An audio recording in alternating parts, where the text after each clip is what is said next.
તો spark media ફાઉન્ડેશને IIT ગાંધીનગરના સહયોગથી 5થી 9 માર્ચ સુધી ગાંધીનગર ખાતે દિવ્યાંગના સશક્તિકરણ માટે 5 દિવસના કેમ્પનું આયોજન કર્યું હતું.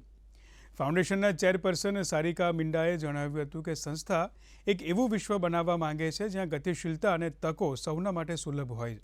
સક્ષમ થકી અમે ન કેવળ સહાયાત્મક ઉકેલો પૂરા પાડવા માંગીએ છીએ, પરંતુ દિવ્યાંગ લોકોને સ્વતંત્ર રીતે જીવવા માટે સશક્ત પણ બનાવવા ઈચ્છીએ છીએ.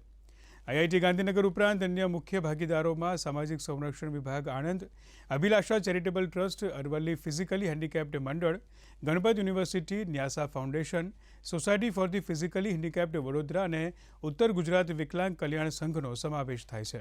हमने टारगेट बनाया था कि हम 500 दिव्यांग भाई बहनों को इससे सशक्त कराएंगे, लेकिन प्रभु की कृपा से हम 600 के करीब पहुंच जाएंगे.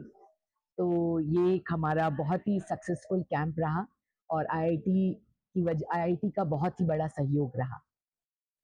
हम हमारे सक्षम जो हमारा ये दिव्यांग सशक्तिकरण का जो प्रोग्राम सक्षम है, यह प्रोग्राम हमारे 3 शहरों में चलाया जाता है. यह इन कैंप्स के द्वारा, हमारे रेगुलर सेंटर्स के द्वारा हमने आज तक 25,000 से ज़्यादा दिव्यांग भाई बहनों को लाभान्वित किया है. जिसका पर्पज़ है दिव्यांगजन के लिए लिम्ब बनाना, उनको देना और उनके लिए हेल्प करना.